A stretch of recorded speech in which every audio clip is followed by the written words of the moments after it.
It's such a pleasure to be welcoming you to this first talk of only rising leaders. So you can look around and appreciate that you're all part of this experience till the end of a program together.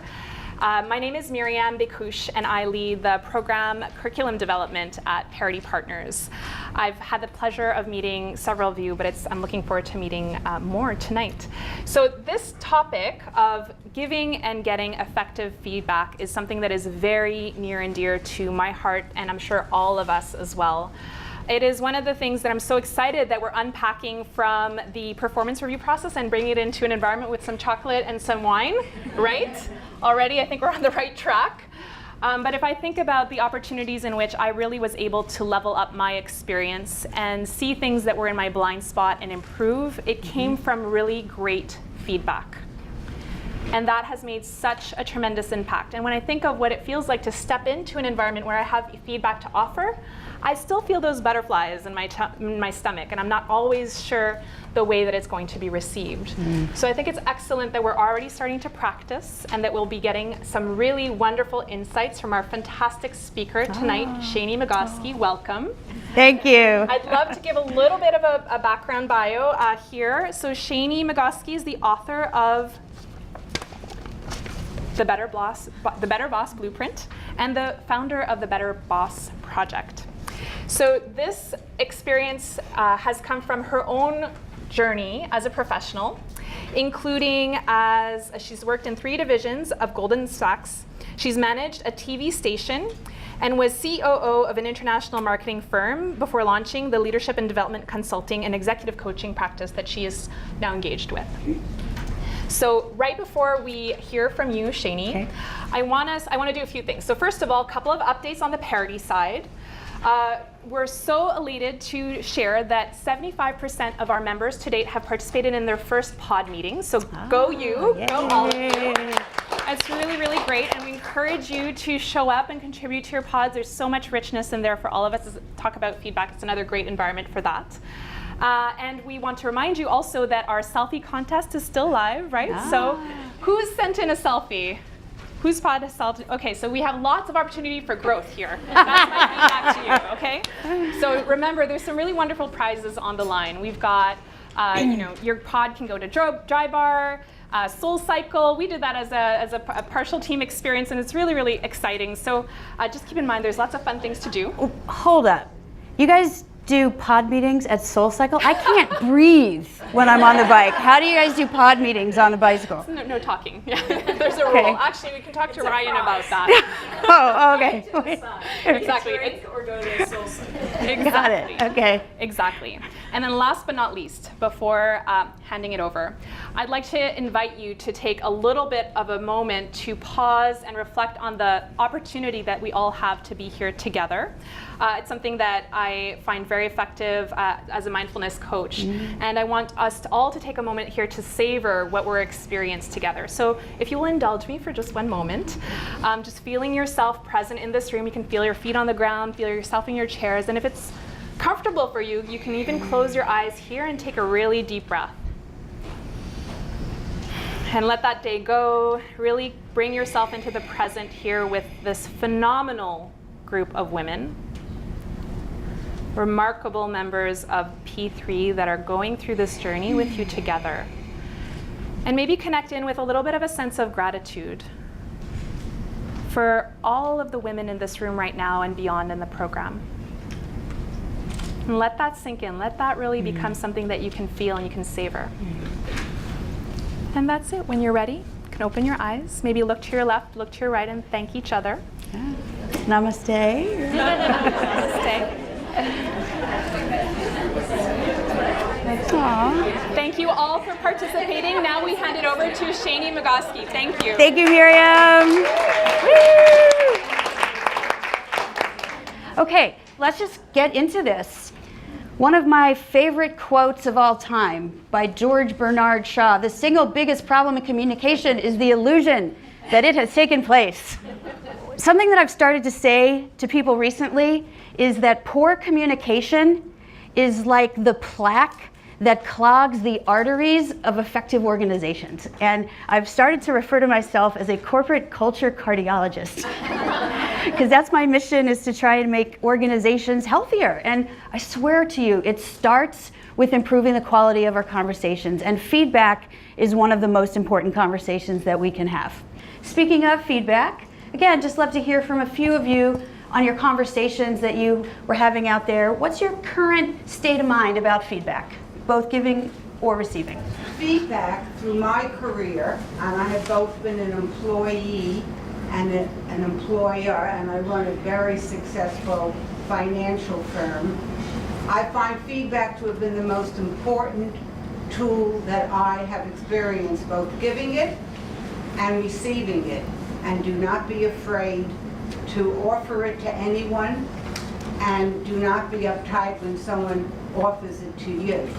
It's all the way you present it, and the words and your tone. Yep.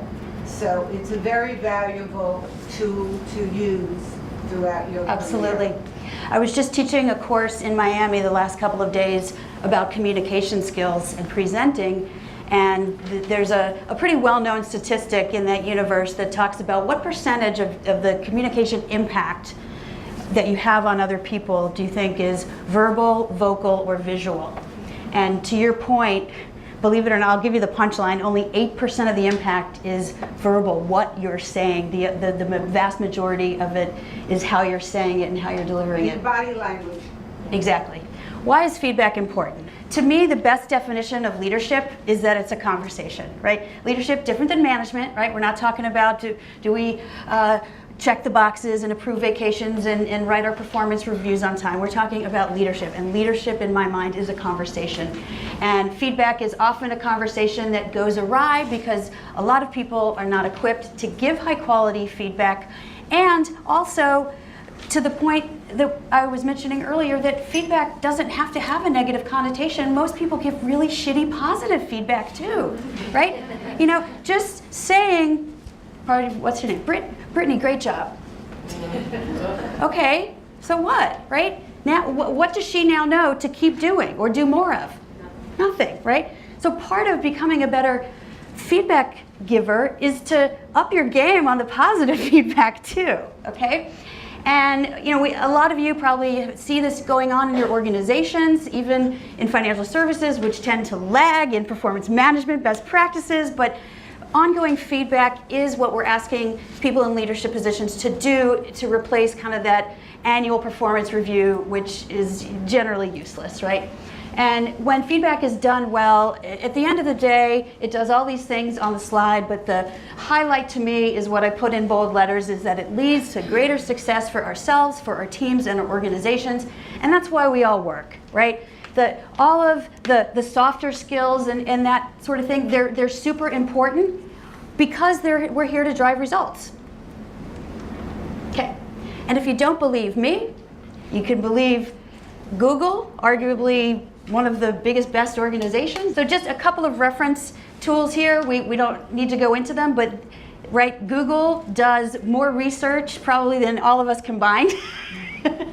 And one of the things that they endeavored to do over the last 3 or 4 years is quantify how their teams and their managers are performing internally. They have tons of metrics, so in a very googly fashion, they started analyzing all those metrics. And the 2 work products out of that were Project Oxygen and Project Aristotle.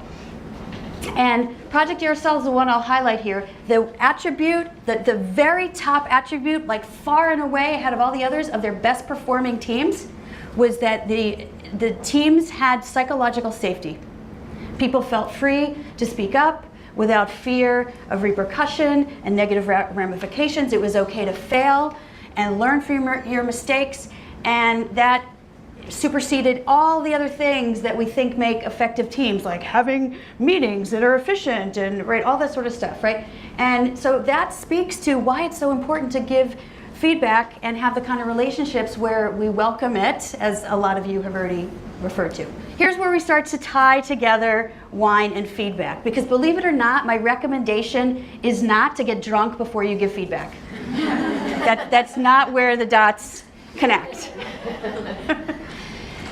So I start to get a little pithy here. We want to learn to give feedback that has a smooth, well-balanced, and open structure. Notes of active listening, transparency, and timeliness.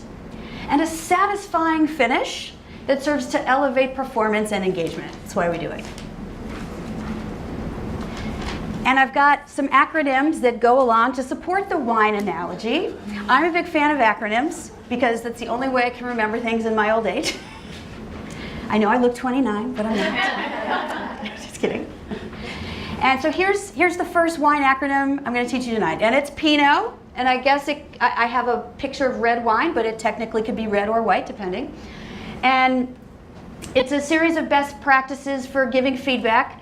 And you see on the slide, I start to call it also feedback and feed forward. And that is worth pausing on and talking about.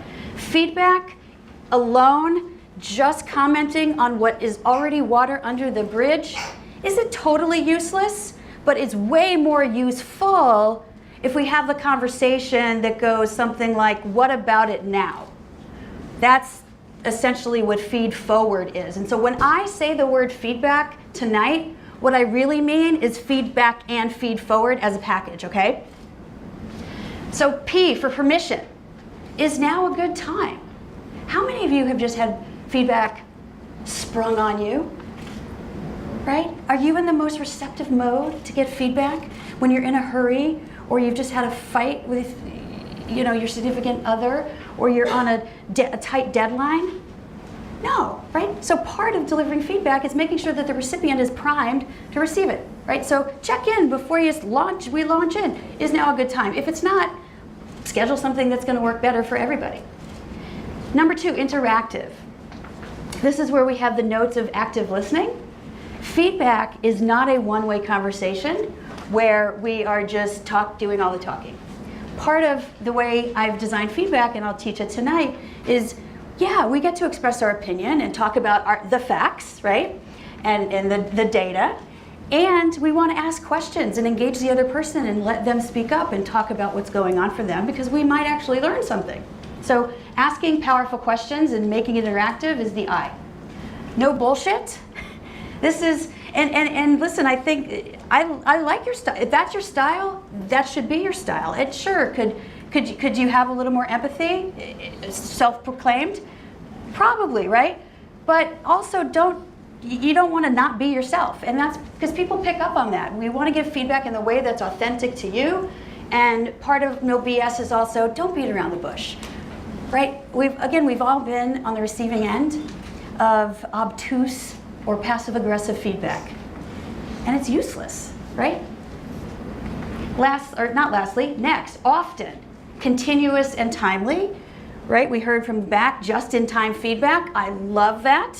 In fact, I sort of steal the TSA motto, if you see something, say something, as it relates to this, because we need to be giving that feedback early and often, and while it may not be exactly the right time in the moment, do it pretty soon thereafter so that there is, again, opportunity to improve. I think it was the front row. You said something about a lot of times the feedback is too late, right? So we want to be giving it often in a timely manner.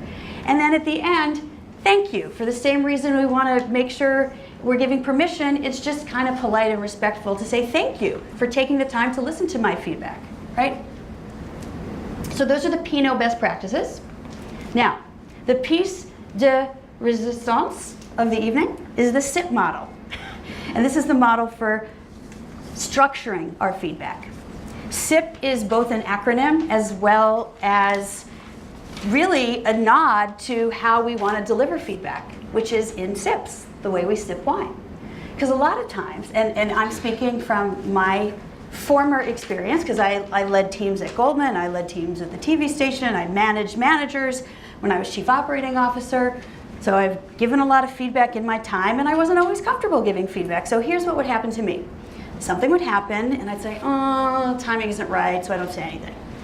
Oh, and then something would happen, I'd be like, oh, maybe I'm being too picky, so I won't say anything, right? And then like 4 or 5 or 10 things build up, and I still haven't said anything. And then the person does something to really piss me off, and then I'll like projectile vomit feedback at them. And then it's like in relationships where you start bringing up things from 10 years ago that are totally irrelevant, right? So, like again, have we all been on the receiving end of that kind of feedback? It's not a best practice, to say the least. And so SIP is like, hey, let's take, just light doses of feedback. It's much easier to digest, and we're no longer in college and, doing funnel shots of wine, let alone anything else. Okay, so SIP stands for situation, impact, and possibilities. And a lot of these things you will probably have already heard at some point in your career. This kind of puts it in just a nice, simple, little memorable tool to very quickly be able to collect your thoughts and give feedback, not necessarily in the moment, but sometimes. Situation. This is Gina's wheelhouse, right? But just describe the behavior you observe, what's the data, what are the examples, and we want to make sure that we actually are describing the behavior. And to that end, my advice is always use verbs, not adjectives.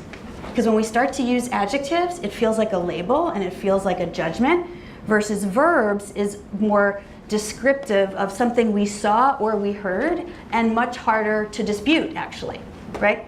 So if you say to someone, you're chronically late, right? An adjective and a label, versus you showed up 10 to 15 minutes after our weekly management meeting started for 4 out of the last 5 weeks.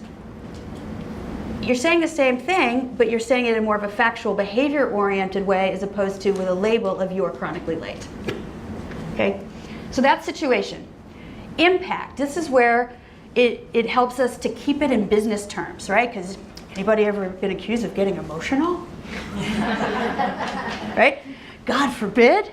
Okay? So impact is the secret sauce to helping us keep strictly to business. What's the impact that this behavior that you witnessed or what you heard has on you, on the team, on the business, on clients, on vendors, on shareholders, on LPs, whomever is affected in the domino effect of what happened?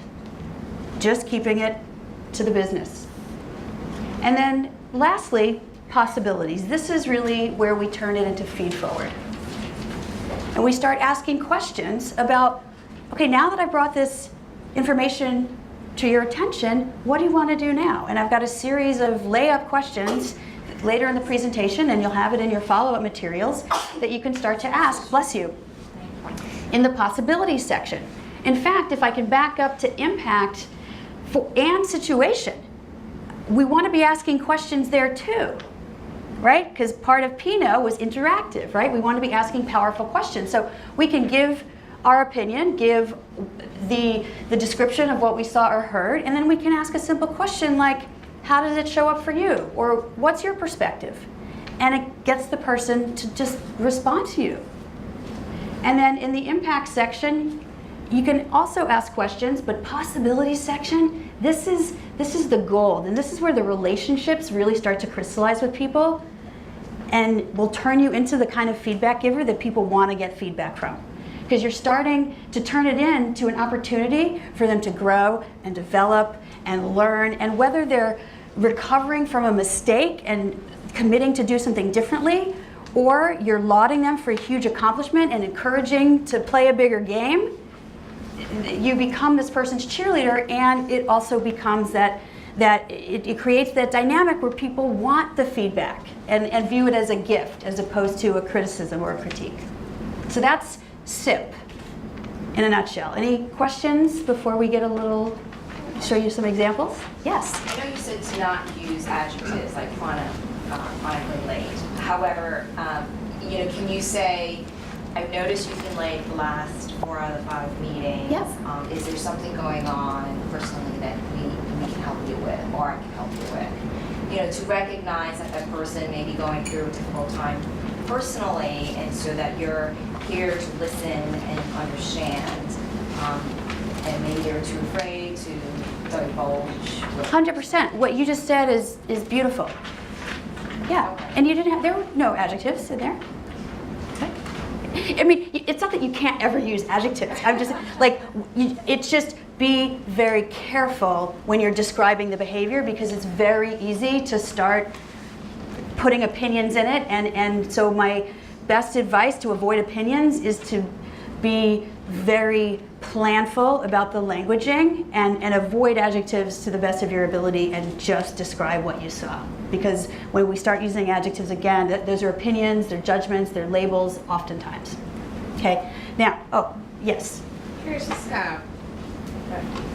based on what she said though, is she actually sincere that she actually cares to help the person through the situation, or is it her version of like softening? Because it can actually hit someone's ears phony, Right. if it's insincere. Well, So- let's go back to PINOT. If she's being authentic, the other person will know that she really does care. If this person does not have a history of giving a shit, then it will come off as phony. Make sense? So like another example of that, just to help articulate it, is instead of giving feedback and saying, hey, in that meeting you were very disrespectful. Disrespectful being a label, you could say, in that meeting, I'm not sure if you realize you cut off so-and-so 3 times. Exactly. So that's just the difference between the label and the verb. Fabulous example. So let's actually go into a few examples of this to see it in action. These are not perfect. I know that you may not say it exactly like this. Look at the structure, not at the verbatim word for word. So don't view it in black and white, but I want you to kind of see how the structure is used. And since I do so much talking during the course of this hour, can I get a volunteer to read this example of constructive SIP? And just FYI, sometimes I like to refer to constructive as redirecting SIP, because that's really what we're doing. We're just trying to redirect behavior. And in contrast, we can refer to positive feedback as reinforcing SIP, because we're trying to reinforce great behaviors. So who would, thank you. Yeah. Situation. Love my front row gals. Situation. I'd like to talk to you about something I've noticed. I'll give you my take, and then I'd like to hear your perspective. There have been errors in your work the past 2 weeks. I could see some of the numbers were off significantly just at a quick glance. So they don't seem to be rounding errors or typos. Okay, keep going. The impact was that some incorrect numbers ended up getting used in proposals this week. This is out of character, so tell me what's going on for you. Which is similar. Now that I've brought this to your attention, what can you do differently going forward to get back to your previous level of error-proof work? Okay. How did that feel to you? It feels very matter-of-fact. Very, yeah, it feels good. Yeah, okay. Somewhat empathetic? I think the words are empathetic. I think I still hear that staccato in my style. Okay. That maybe doesn't come off as genuine or empathetic, but I hear the words. Okay, great. There was a hand up, yes. Yes. So, in this example, it's kind of the giver is like saying what their view is, and they're like, I want to hear your take on it. A lot of the times when I give feedback, I start the conversation, and I need to be better about just in time, but like a lot of times at the wrap of the project, we sit down and have like a formal feedback. Mhm. Like, I want to hear how you thought you did on the project. And Yep. I start by having them, is there a reason why you would suggest leading one way or another, either the giver going first and then having the person respond, or other way around? I think either approach can work. And what happens is when you start with how do you think you did, which I love, because I love asking people to evaluate their own performance. And a lot of times they're going to be harder on themselves than you were, right? At least some of our good performers, right? We're all like very just harsh critics of ourselves, right? And so you may not even end up having to tell them the feedback, or you might just be able to say, yes, I picked up on that too, and then go right into possibilities. So you might subvert having to give the feedback if you do it that way. Now, if you ask for their perspective on their performance and you don't hear the piece of feedback that you wanted to bring to their attention, you can say thank you and agree, disagree, whatever with what they've said, and say, can I offer you an additional piece of feedback? and then SIP. Make sense? Yeah. Great. Any other questions on this one? We've got 3 examples, so people tend to love these examples, so I keep adding more of them. Logistical question. Of course. Can we get a copy of these slides? You're going to have all these slides on the website. Awesome. Yep. Okay. The slides, the tasting note thing, the discussion guide, all the great Parity tools. Right, yes. Okay, can I get a volunteer to read this next example of constructive/redirecting SIP? How about someone on this side of the room? Thank you. Situation. In yesterday's meeting, I was interrupted 3 times, and I also noticed my ideas about recruiting were not included in the minutes. Impact? To be honest, even if it was unintentional, I felt dismissed. The firm is not attracting and retaining the same caliber of associates we used to, and it's a strategic priority for all of us to address this problem. I did a lot of research to validate the suggestions I made, and I know they'd add value to our recruiting efforts, so I'd hate for them to get lost. What's your perspective? Possibilities. I know we're on the same page, so what can we do as leaders of this firm to ensure all voices are heard and we walk the talk of inclusiveness? Thoughts? Yes. I've had to give a lot of feedback to people who have reported to me. I feel like the best way for it to be heard, delivered, effective is that it's very short. And I'm usually love to talk, so like, the example just sort of seemed as if the more, it's almost like too much of framing. Yeah. Where it sort of seems as if the person delivering it is a little uncomfortable, and I think that undermines your authority Okay. in delivering it. And if you show that kind of weakness, Yeah. someone is just sort of going to be like, whatever. Yeah. I So, don't know. I don't disagree, and it's a stylistic thing, and so it's more about just kind of little thought process and SIP, and you can certainly truncate this into a style that is a little more quick. So I actually really like this. And the reason why I say this is because oftentimes we're pre-programmed to say, okay, I need to give feedback to my team, and I need to get feedback, I'm receiving feedback from my boss. But what I've come to realize also, there's a big part of it where you actually need to give feedback to your peers. So sometimes, yeah, and so we know we have to give feedback up, we know we have to give feedback up, but sometimes the peer feedback, we don't do often enough. And so as you're rising as a leader, your ability to actually work in a team starts to become more and more important. And then this is perfect because this happens all the time. Right? You're in a group and then you send your ideas to your other partner and then like that happens. But so in this case, it's framed in such a way where it's objective and then it's not as confrontational, it feels. Right. Yeah, and it's a good pickup because I wrote this one sort of in the wake of Me Too. Yeah. Like, because I had a lot of women asking me, like, well, okay, what do I do when I'm confronted with this unconscious bias? And, I mean, listen, is this perfect? No, but is it better than just saying, like, why are you disregarding me because I'm a woman? Few hands here. Row 2. I had the same reaction she did in terms of like it's important to give feedback to your peers, but this going in my head, it sounds exactly like, why are you disregarding me? I'm just imagining me saying this to my partners and then being like, what the fuck is her problem today? Like, and it just falling like a lead balloon. So I don't know what the answer is to that, because this isn't saying like, why are you disregarding me? But it is saying like, you're sort of putting on them how they're treating you, and they'll continue to treat you that way unless you call them out on it. And listen, call them out in your own way. Again, this is not about the words; it's about the thought process. Maybe it's my own discomfort with it. Yeah, they'll 10 minutes. Woo. 15. Okay. Yeah. I mean, this shit will continue to happen unless, because listen, it's called unconscious bias because for some people, like, they don't know what they don't know. They were conditioned a certain way, and I'm not excusing it.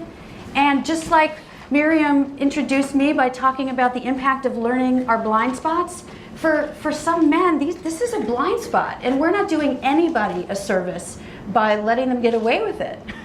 Right. That's fair. Okay? Yes. So I'm sorry. You didn't have your hand up in row 2, but I think you did. It's so funny. I actually had a different reaction, which is that in the last bit, I thought it was you were letting the person off the hook a little bit. What can we do as the leaders of this firm to ensure voices are heard? What do you mean me? Like it's you that you haven't heard me.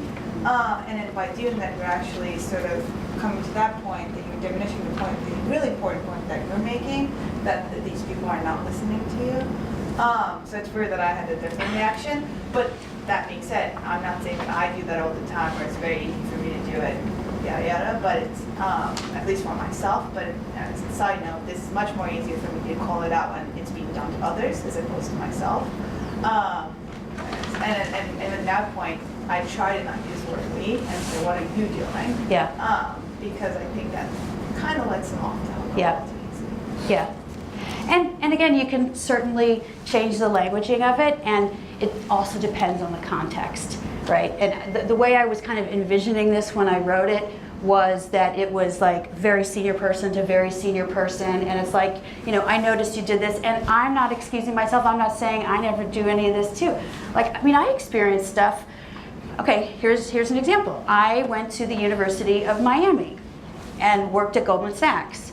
I was the very first person that Goldman Sachs ever hired from the University of Miami. It wasn't, and still isn't, although a little more, was not the first stop on their recruiting bus, right?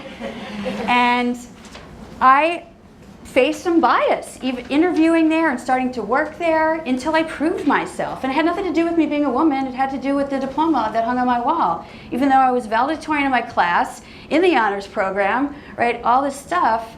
And so it doesn't even have to be about being a woman.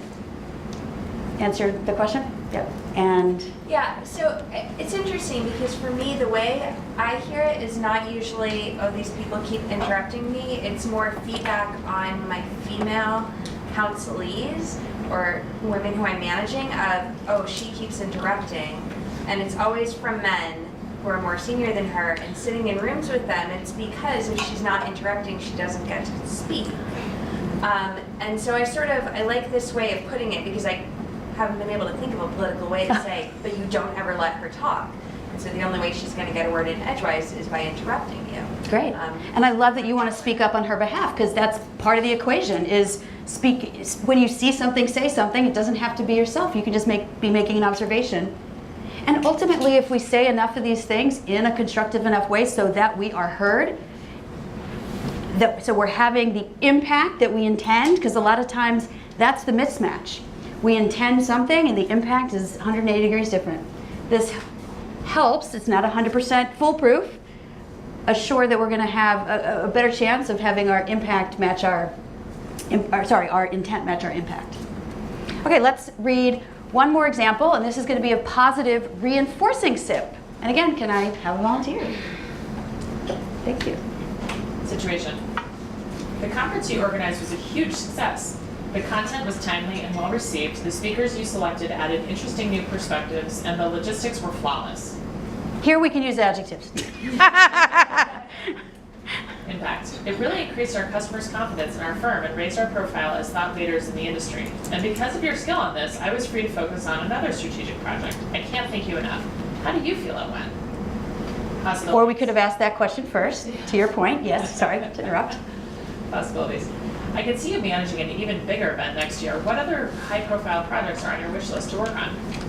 Right, career development conversation. Taking a huge win and saying, great, what's next for you? Right? How are you going to up your game now? Thoughts on this one? This one's easier? Way better. Good job. Well, thank you, right? But let's be honest, how many of us give feedback that's closer to good job than to this? Yeah, I mean, we're mostly guilty. Part of it is we're busy, I get it. And these things, upfront investment, pay longer term dividends, right? And I can say that in this group, and it resonates better than most audiences. Okay, so a list of questions. Again, like I want to make it super easy for you guys to do this, and here's a little cheat sheet. So for situation and impact, What's your perspective or your thoughts? How's this landing? What's holding you back? What are you wrestling with? What's showing up for you? Super easy questions to pose. And then possibility questions. These are the ones that are, what next? What are you going to do more of? What are you going to stop, start, or continue doing? What do you aspire to now? What resources do you need in order to achieve the goals that we just talked about in this feedback session? Because sometimes as a manager, we have to help give our people the tools they need to succeed. And if they need more resources or more money or more time or another analyst, right? Let's set them up to succeed. And we'll ask that question. Hey, what do you need to get this done the way you want it to be done? And then I added this last one because sometimes we're going to agree to disagree, okay? And that's just fine, right? And does it mean we can't move forward? So something as simple as saying, hey, we don't see things exactly the same way, but I think we're close enough to work on a solution. How do we want to move forward? What do we want to do next? And just like, let's get unstuck from the agreeing to disagree, because sometimes we just walk away then, right? And then nothing gets done. And that's sort of pointless. Receiving feedback, so just a very quick slide on this because I know we don't have a ton of time, right? I mean, this first point has been hammered home by a lot of your comments already, right? It is a gift to uncover your blind spots. We don't know what we don't know, and we can't improve unless we know. Yes? This is the one where I find as giving feedback to remind people like why you're doing it. Absolutely. Over and over again for it. It's like, I really, really care. I want to help you get better. And a lot of times other people need that reminder each of those steps of the way. It sounds like a broken record to yourself, but it lands so much better. It totally does. And until people are seasoned feedback receivers, absolutely give that reminder. Like, remember, I'm giving you the feedback because I care about your success. And it can just be as simple as that. That's kind of my go-to line. I care enough about your success to give you the honest feedback. Okay, now, this starts to address one of the questions we had at the beginning or comments. Reverse SIP. So if you're not getting the feedback you want, or if you're getting shitty feedback, reverse SIP. Say, okay, wait, back up, wait. I appreciate that you're trying to give me some feedback. Can we back up? What's the situation? What did you observe me doing? Can you lay out the circumstances that you saw, or what did you hear? Get them to tell you the situation. And then if it's not clear, okay, I hear that. Thank you for bringing it to my attention. Just so I'm clear, what was the business impact of that, if that's an appropriate question? Sometimes we're smart enough to know, right? And then, okay, and if they aren't turning it in to a feed forward, you can do it. Great. So help me. This is what I see is a great plan to move forward. Are you on board with that? Or what's your idea of what's next for me, right? So you can just sit back at them, okay? And seek it out proactively. This is if you're not getting it at all. And one of the best things I've ever seen from a CEO was the former CEO of Yum Brands. And this is not a company that I am a customer of, right? I do not eat KFC, Pizza Hut, or Taco Bell. However, the former CEO of Yum Brands used to do this thing every year. He used to take an old school 3x5 card. And every year when he decided what he was working on, based on feedback that he had gotten from his direct reports and other people, he wrote the 2 or 3 stretch areas that he was working on, developing for the year. He literally wrote it on as many 3x5 cards as he had direct reports and went around to everybody's office and said, this is what I'm working on. Please help me. Please hold me accountable. Tell me when I'm doing it. Tell me when I'm not. I really want to work on this. And then they're enrolled in your success. That's just one of many approaches for soliciting feedback, for example. Okay, so I get this question, but sometimes the feedback is just wrong. Yes, sometimes it is. Sometimes the feedback we give is just wrong. And guess what? We'll know that more now that we'll be asking questions around it. And we won't be as attached to it because we'll hear a little bit more information. But here's the thing, if you get feedback and you're just like, no, totally off base, or you're not sure, you're like, that's new feedback. I don't know if I agree with that, and I've never really heard that before. Everybody's got a bit of a pit crew of people they can rely on. Go get a reality check. So-and-so gave me this feedback. I really want to consider it. Give me the reality check. Have you seen me do this? What's your perspective? And if it's really, really not valid, chalk it up. it might be valid. There might be the tiniest sliver of it that is valid, and you can walk away with that. And to that end, I found this quote on the internet, and I love it. There's a difference between judgment and feedback. Your critics use you as a mirror for their hidden darkness. Your teachers hold a mirror up to you. And you'll know the difference, right? So let's be people's teachers. And then enroll others in your success, which is part of the 3x5 card. And you don't have to do that. You can just, like, continuing to not sound like a broken record, but telling people, I want feedback. I want you to be honest. I can't be a better manager to you unless I'm understanding what I do that works and what I'm doing that gets people stuck and what could I be doing differently. Yes? So we've talked a lot about feedback with people within your own organization. And what about soliciting feedback or receiving feedback from clients or customers or other folks who are external to where you're working? Same exact conversation. We can't get better unless we know what our blind spots are. Will you give us some honest feedback and have a few questions at the ready? So I would love to hear from a few people, just either a key takeaway or something that you know you want to start to do differently just based on something you learned in the past hour. Beth. So I'm wondering how you feel or how you could help us because we're all leaders in influencing cultures. And it seems like, you know, especially in big organizations, you have these, oh my God, it's a performance review, or no, I'm supposed to get feedback, or I'm getting feedback, or in any, like, I really want to tell this person this, but I'm sweating and I'm nervous. And it just seems like, and you made this point, that if you can create a culture of kind of constant feedback, you know, I think there's something really effective about that. I know I have people or partners that go like, hey, I just wanted to tell you about the meeting you were, you know, in, you might not have noticed it, and you're like, quick, good, not even that long thing. Correct. But, and I know we have a lot of the Bridgewater people here, so I'd be curious how you, it seems to me like if your culture is like doing this, it takes a lot of the weightiness out of it. Yes. But I'm curious about how you create that, how you feel about that, and how you guys do that too. I mean, you guys live and breathe in an environment where it's encouraged. But do you do it like in a, okay, I'm in this meeting and I'm going to tell you, or all the time in every interaction and every meeting. You know, I had a client call today. We did a quarterly call with one of our CIOs, and there's literally tools that enable you to give that feedback in real time, and people do it, you know, face to face. And is it quick and useful? And yeah, I find that like the quicker and the touchier it is, the more you're getting it and from lots of different directions, the easier it is, first of all, to start to see trends and believe the blind spots or disregard because it was just a one-off thing or someone saw something weird. But yeah, I think it's great. It makes it a lot easier. Yeah, I just wanted to, because I also used to work, I left Bridgewater about 5 months ago. But I can tell you that I think, and this is just my opinion, the reason that I think it was so effective was because it was like from the very top, you know, from Ray Dalio himself on down and all of the, you know, executive leadership committee, that's how they behaved. So I think like the thing about culture, I always say culture is like what the leaders say, what the managers do, and then how the people behave. So that expectation and behavior is modeled at the top. So I think that's where I see it failing in other organizations. 100%. Where you don't have that top-down modeling and, you know, embodiment of the culture. And here's the thing, and I'll get to your questions in a minute.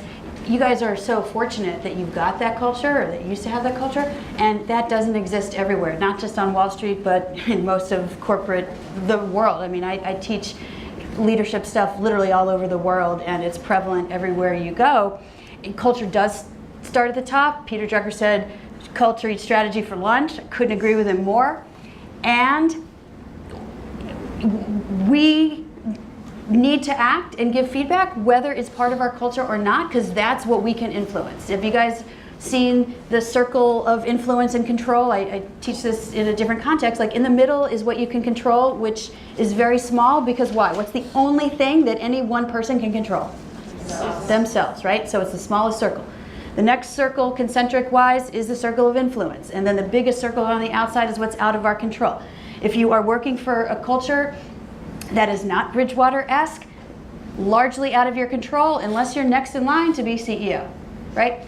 But it's that inner circle that has the juice. That's your circle of influence is what you can do to influence the people you are around, and you can do like Gandhi says and be the change you want to see, and you can at least operate your team with a culture of feedback. And guess what happens? I've seen this happen. When teams start winning because their culture is a little bit different, people notice, right? What is Pam doing on her team that we're not? Let's go see. Let's go talk to her. And then won't spread prolifically, but it will proliferate somewhat. So it's you can only do what you can do. And my advice is, if you want to create a culture of feedback on your team, fucking do it. Okay, there were some questions back here. So I wanted to give a practical example of how to do, like if you have like an area that's not used to feedback, like how you can start to add it in. The thing I found most effective is, especially because everyone does like performance reviews or project retros or things of that sort, is when you do that, when you take Allie's advice, like you start with the person who it was theirs. Let them really talk, and then you enforce everyone in the room to do something additive. So like not to repeat, not to like things, like if you have something additive, add it. So people get the habit of saying something, of like, oh, I have something, here's the new thing, here's the piece, and then you end with the person who has to kind of add it up and be like, oh, I heard all your things, here's how I'm adding it up. And if you just kind of force that kind of rhythm, people get used to like, oh, I have something to add, here's the thing into it. It's a small thing, but especially if people aren't used to it, I found that's a way to get people into it. I love that. I love that. And listen, if you aren't doing Bridgewater things on your team, one step at a time. Make small changes and give the context behind it. Hey, listen, I'm going to start giving you more feedback because I just went to this great Parity talk, and right, and this is a change that I want to make. So don't think that I've been replaced by an alien being. Like, I just want you to know, to expect a little bit more of this, right? Set the context and then, take it slowly and then continue to add on. Great. Were there other questions or comments? Yes. So I've historically worked in small organizations where unfortunately feedback hasn't been a part of the culture as much as I would hope it would be, and where it could be extremely valuable. And I've also worked in very small teams, particularly right now I'm in a team of one, so I don't have a team to give feedback to. I like the idea of giving it to peers and creating that. But I'm often having to seek feedback from my superior. And so what I wonder, or what I've experienced with that is I'm tending to have to pull teeth for that. It's not, because it's not a part of the culture, and because it's just a challenge, I'm struggling with actually having my boss give me that feedback to help me grow, which is something I'm wanting to always do. So what would be your advice of how to navigate that to try and receive more than maybe what my boss or many others are used to giving? Have another conversation and really look the person in the eyes and say, I need feedback to grow. I will perform better for you if you give me more feedback. So you can be really direct about it. And listen, and you can't, because you know what, the way I just said it, there's something in it for that. Is it a him? Yeah. Okay. There's something in it for him. Because as soon as he hears, oh, I'll perform better for you. Oh, okay, now I understand why I need to give her feedback, right? Yeah. And sometimes you can ask and ask and ask. You can't get blood from a stone. Find some other sources from which to get feedback. There was a question here, and then we'll go here. Yes. Just to build on that, I think it can help to give some thought starters. So we're all self-aware to some extent. So if you start by saying, look, I'm trying to work on XYZ, I would love your feedback, that might kind of get things going. Absolutely. Great suggestion. I'm just going to offer on that front. I think sometimes there are personality types who hear that you want feedback and think that you want affirmation. And so making clear that, look, I'm not looking for you to tell me I'm doing a great job. I actually want to figure out what I'm not doing well at so that I can work on that. And I think sometimes with some personalities that can make it easier for them because they either don't want to just be wasting their time giving positive affirmations unnecessarily, or don't realize what you're asking for. Yep. And then you can teach them the SIP model. Yes. So I have a question for you. So now, given everybody's busy working, you might not have your boss in the same location. What are your thoughts on giving and receiving feedback verbally, in person versus just typing feedback? Great. Ideally, in person is always best, and second best option is video. Right? Everybody's got a video platform. It's a nice replacement for being in the same room. You can still look each other in the eyes. You can still pick up on the body language, right, which is 92% of the situation. So if you're having conversations with people that involve feedback and it's only done over the phone, see if you can switch those conversations to video. Right? Doesn't hurt to ask. And there was another question there. Yeah, like sometimes. Oh, okay. So the typing thing. Boss just gives feedback.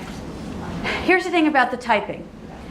A lot of people want to type it so that they cover their ass. And HR says, oh, you know, if you gave negative feedback, like you got to have it on record. I need it in the HR file. Give it verbally first.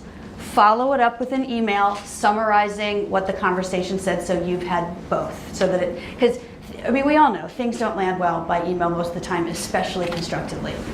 Yeah. Which emphasizes the point that it's really important to actually solicit feedback throughout the year, and not just at the year-end performance review, because the year-end performance review is documented, and so people don't really write, their true. Yes. It's coded usually, right? Right. That's why it's, in some organizations there might be a little bit of value, but as a general rule, year-end performance reviews are pretty weak.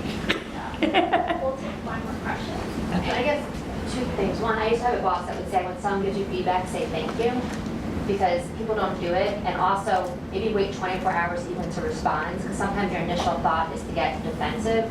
So maybe try to just absorb it and appreciate whatever they're telling you, and then maybe go back to them after the fact. Because I think it's a human nature to sometimes get defensive and stick up for yourself. Absolutely. One of the resources that's going to be in your follow-up sheet are some books to read.